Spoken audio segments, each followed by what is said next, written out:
Assalamualaikum warahmatullahi wabarakatuh. Alhamdulillahirrabbilalamin. Assalatu wassalamu ala asrafil anbiya wal mursalin wa ala alihi wa sahbihi rasulillahi ajma'in, amma ba'du.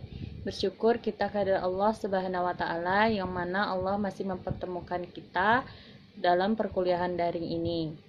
Tidak lupa salawat dan salam marilah sama-sama kita hadiahkan buat junjungan alam, yakni Nabi besar kita Muhammad sallallahu alaihi wasallam, dengan melafazkan Allahumma sholli ala sayyidina Muhammad wa ala ali sayyidina Muhammad. Baiklah, di sini kami dari kelompok 6 ingin mempresentasikan materi kami yang berjudul Manusia dan Tanggung Jawab. Di sini kami juga ingin mengucapkan terima kasih kepada Ibu Dina Liana SPD MPD yang telah menjadi dosen pengampu dari mata kuliah Ilmu Budaya Dasar. Adapun nama-nama dari kelompok 6, yang pertama ada Poppy Irawati, yakni saya sendiri. Yang kedua ada Saudari Rabiatul Adawiyah, yang ketiga Dwi Sundari, dan yang keempat Muhammad Isa Faizillah. Adapun cakupan materi yang akan kami bahas, yakni yang pertama A. Manusia dan tanggung jawab, B. Macam-macam dari tanggung jawab, C. Pengertian dari pengabdian, D. Pengertian kesadaran, E. Pengertian pengorbanan. Baiklah, langsung saja kita masuki materi yang pertama, yakni A. Manusia dan tanggung jawab. Manusia sering disebut sebagai makhluk yang bebas, berarti bebas menentukan pilihannya. Namun, manusia juga termasuk makhluk yang istimewa, di mana manusia memiliki akal dan budi pekerti. Selain itu, manusia juga memiliki tanggung jawab, yakni tanggung jawab sebagai makhluk individu, makhluk sosial, dan makhluk ciptaan Allah. Tanggung jawab terhadap diri sendiri, tanggung jawab terhadap masyarakat, dan tanggung jawab terhadap apa yang telah diperbuatnya. Nah, sebagai makhluk sosial, manusia juga dibebani tanggung jawab sosial pula dalam masyarakat, baik tertulis maupun tidak tertulis. Setiap anggota masyarakat dituntut tanggung jawab demi tegaknya peraturan. Assalamualaikum warahmatullahi wabarakatuh. Baiklah, saya akan melanjutkan presentasi dari makalah kami, yaitu B. Macam-macam tanggung jawab.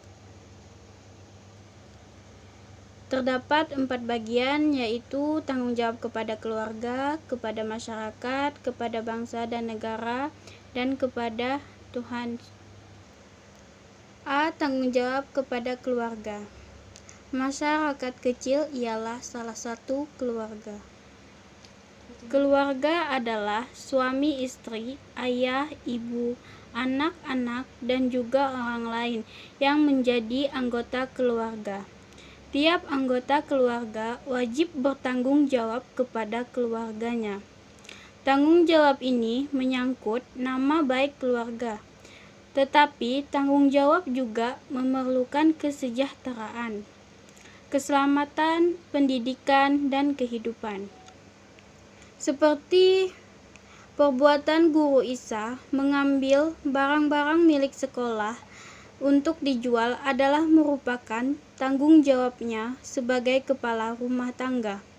Meskipun tanggung jawab itu sebenarnya merupakan perbuatan yang melanggar norma hukum, norma susila, dan norma moral.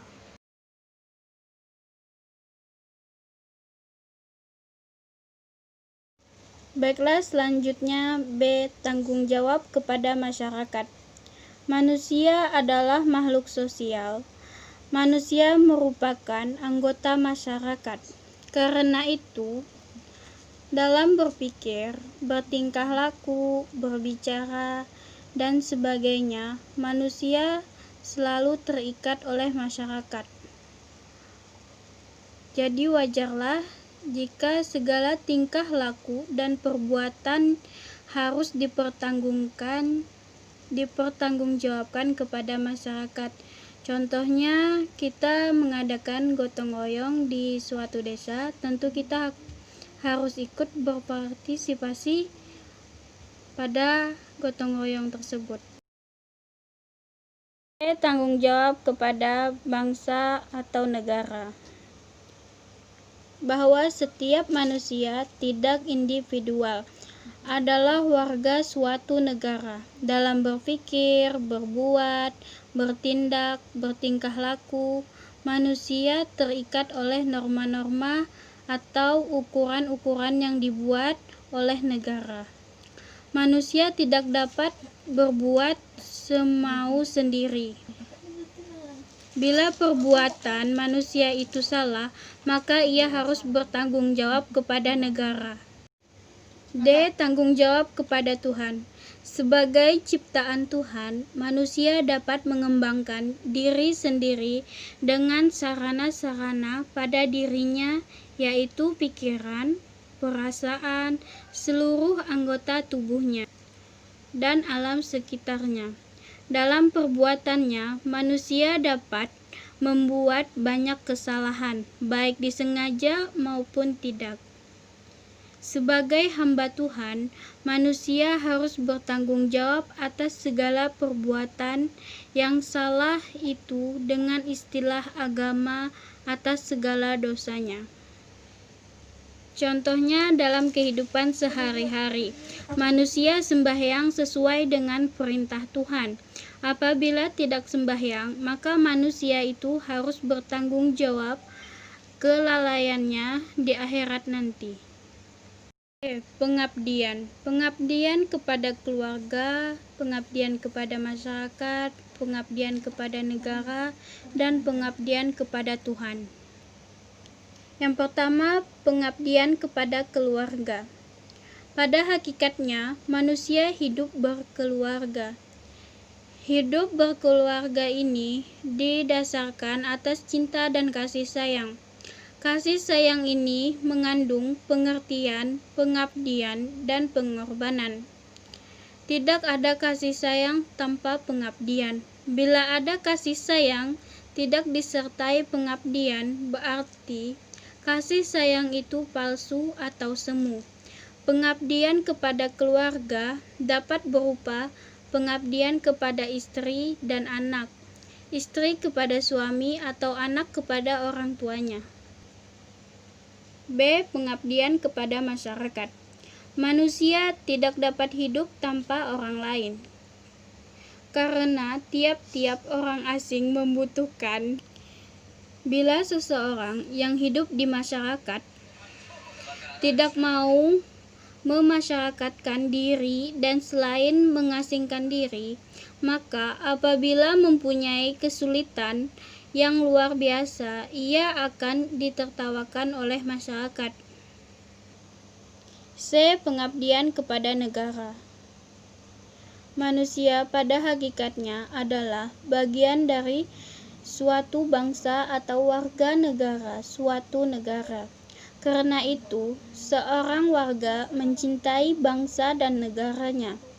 Mencintai ini biasanya diwujudkan dalam bentuk pengabdian. Tidak ada arti cinta tanpa pengabdian. Banyak contoh pengabdian kepada bangsa dalam kehidupan.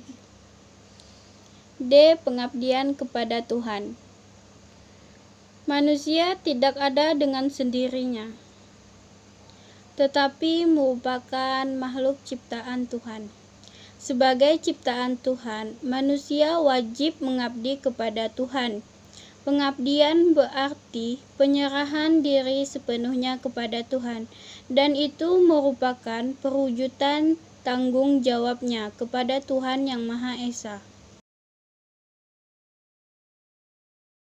Baiklah, saya akan melanjutkan materi selanjutnya, yakni D. Kesadaran. Kesadaran adalah keinsyapan atau akan perbuatannya. Sadar artinya merasa, tahu, atau ingat kepada keadaan yang sebenarnya. Keadaan ingat akan dirinya, ingat kembali dari pingsannya, siuman, bangun dari tidur, ingat, tahu, dan mengerti. Misalnya, rakyat telah sadar akan politik. Jika kesadaran adalah hati yang telah terbuka atau pikiran yang telah terbuka tentang apa yang telah dikerjakan, keadaan moral amat penting untuk diperhatikan orang. Karena pelanggaran moral dapat berakibat merusak nama. Oleh sebab itu, kesadaran moral perlu dijaga oleh setiap individu. Hal ini tidak berarti bahwa kesadaran yang lain tidak penting. Semua kesadaran penting, karena ketidaksadaran adalah salah satu yang dapat menggoncangkan atau sekurang-kurangnya membuat kepincangan dalam hidup. Yang selanjutnya, pengorbanan. Pengorbanan terbagi menjadi 5. Yang pertama, pengorbanan kepada keluarga. Yang kedua, pengorbanan kepada masyarakat. Yang ketiga, pengorbanan kepada bangsa dan negara. Yang keempat, pengorbanan karena kebenaran. Yang kelima, pengorbanan kepada negara. A. Pengorbanan kepada keluarga. Dasar hidup berkeluarga ialah kasih sayang. Kasih sayang memerlukan pengorbanan. Tanpa pengorbanan tidak ada kasih sayang atau tidak ada cinta. B. Pengorbanan kepada masyarakat.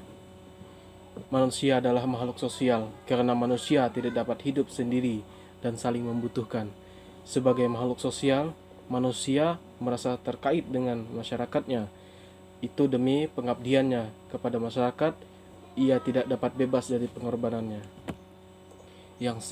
Pengorbanan kepada bangsa dan negara. Semua pasti menjadi anggota atau warga dari suatu bangsa dan negara, mempunyai kewajiban antara lain membela negara. Itulah disebut dengan pengorbanan. Demi negara, tiap orang tidak sayang kehilangan harta, benda, bagian badan, nyawa pun dipertaruhkan dengan ikhlas, kapan saja dan di mana saja berada. Mereka berkewajiban membela negara. D. Pengorbanan karena kebenaran. Ada peribahasa, berani karena benar, takut karena salah. Demi kebenaran, orang tidak takut menghadapi apapun. Perang kemerdekaan itu pada hakikatnya adalah perang atau membela kebenaran. Menurut kodratnya, manusia mempunyai hak hidup dan hak kemerdekaan hidup.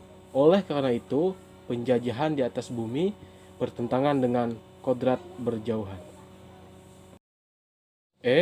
Pengorbanan kepada agama. Berarti juga berkorban demi cinta kepada Allah. Hal ini terjadi karena adanya manusia, bukan dengan sendirinya, tetapi karena ciptaan Allah. Karena itu, wajiblah manusia berkorban demi cintanya kepada agama dan juga kepada penciptanya. Agama pada hakikatnya adalah kebenaran. Karena itu, dalam pengorbanan demi agama atau kebenaran manusia tidak sayang kehilangan harta, tenaga, waktu, bahkan nyawanya pun rela dikorbankan. Baiklah, yang selanjutnya itu kesimpulan. Pada dasarnya, tanggung jawab dalam konteks pergaulan manusia adalah suatu keberanian. Orang yang bertanggung jawab adalah orang yang berani menanggung resiko atas segala perbuatan yang telah dilakukan oleh orang tersebut. Tanggung jawab, ia jujur terhadap dirinya dan jujur terhadap orang lain, adil, bijaksana, tidak pengecut dan mandiri. Dengan rasa tanggung jawab, orang yang bersangkutan akan selalu berusaha memenuhi kewajiban melalui seluruh potensi dirinya. Orang yang bertanggung jawab adalah orang yang berkorban untuk kepentingan orang lain ataupun orang banyak. Orang yang bertanggung jawab dapat memperoleh kebahagiaan sebab ia menunaikan kewajiban dengan baik. Kebahagiaan tersebut dapat dirasakan oleh dirinya sendiri ataupun orang banyak.